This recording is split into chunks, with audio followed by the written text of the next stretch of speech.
It's time for a little tangent. I've been thinking about this one for a little while, spinning some ideas in my head. I hope you'll bear with me and hear me out. I feel like the fitness industry in many ways has been hijacked by Hollywood in some sense.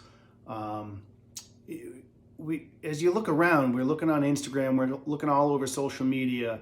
It seems like if it's considered fitness, it has to be some model sitting there acting as if they're the epitome of fitness and wellness. And the reality is, having been in the industry for so long, having been on stage competing as a bodybuilder, having done some modeling myself, I know what it's like, and I see these people really spinning their wheels, beating themselves up, taking all sorts of steroids and performance enhancers. And not to say those don't have their place. I personally opt not to go that route, but I won't demonize that. But what we see is the average individual sees these people and sees it as completely unattainable. And unfortunately, as a result, what tends to happen is they say, all right, well, good for them. Maybe I'll stop and I'll click on a post and look at these people and maybe listen to them for a moment. But, that's not my reality, and it's not something I'm going to strive for.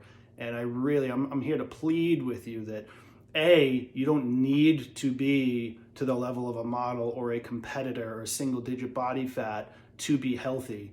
But we really need to take care of ourselves. We need to start from a place inside of self-compassion, unconditional self-love, that mindset and that love that is going to get us to make the choice of maybe something challenging right now, maybe something that won't be the instant gratification, having that beer, having a cake, having pizza, whatever it might be, and saying, F it. We often hear that, maybe it's a little old now, but YOLO, you only live once. So often that's used as some excuse to indulge in the moment. But man, I got to tell you, when you come from a place of unconditional self-love and you do it for the right reasons, that's going to get you to not even think twice. Having that thing right now, sure, doing it occasionally, having some fun. Don't get me wrong. I'll have a beer, I'll have some pizza, I'll have a burger, whatever it may be. But if you do that frequently and you excuse why you're doing it, but deep down, after you have it, you're going to feel like garbage. Man, I really want each of you to think about that for a minute and ask yourself why. Is it because what you see out there that is sold as the epitome of health just feels unattainable and something you're not going to work towards? Or, what's your drive? What's your reasoning behind that? Because I got to tell you, when you have that sense inside that, yep, that thing would taste delicious right now, but it's going to make me feel like shit after. And I don't want to feel like shit. I want to feel good. So I might do that thing right now, whether it's an ice bath, whether it's going for a workout, getting in a meditation, whatever that thing might be right now that is going to make you a little uncomfortable, take you out of your comfort zone. But the result of that is going to be a healthier version of yourself.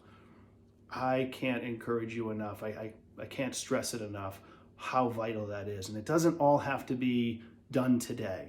If you currently are in that, you're having a battle, it's real difficult to do any of that stuff.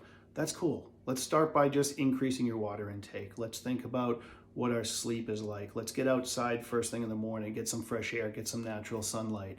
There's so many things that we can do. And if I can help in any way, I do some coaching, I do that sort of stuff. This is not as some sort of a commercial to sell myself, but if there's any way I can help you, please don't hesitate to reach out.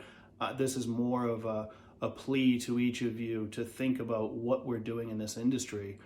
I won't necessarily knock the fact that some people who work really hard and get themselves to a point of a physique that there's somebody out there willing to pay them, and they have to devote a little extra time, a little extra effort, water deplete, get their pump to be able to be ready for a shoot. That's great, and I admire all of you that are doing that. I wouldn't be opposed to doing it myself, as long as I think it's vital that we stress the reality behind it.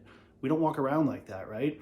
I'm 180 pounds, give or take, single digit body fat, 8, 9, somewhere in that range. I don't know exactly, but it takes work, right? It takes commitment. And even that, right now, This is just how I walk around. If I were to do a photo shoot, I would have to manipulate where I'm at for it to be something that somebody would actually pay me to do.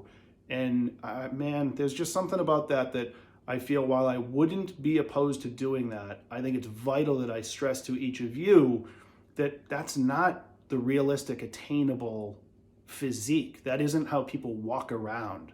You know, again, having been in the industry, people that are getting on stage and competing, they're getting their shoots shortly after competing, and that's a time frame that you aren't optimally healthy. That's not ideal, right? So I'll end my rant here, but I hope the message got through to you. I hope you understand where I'm coming from, and I really believe in all of us. I think if we share messages like this, and we're here to support one another and encourage each other to really dig deep, stop looking for any external validation, and find that inner unconditional self-love. That's what I want for each and every one of you more than anything. And if I can help in any capacity, please let me know. All right. Have a blessed day. Thanks for sticking around. Be well.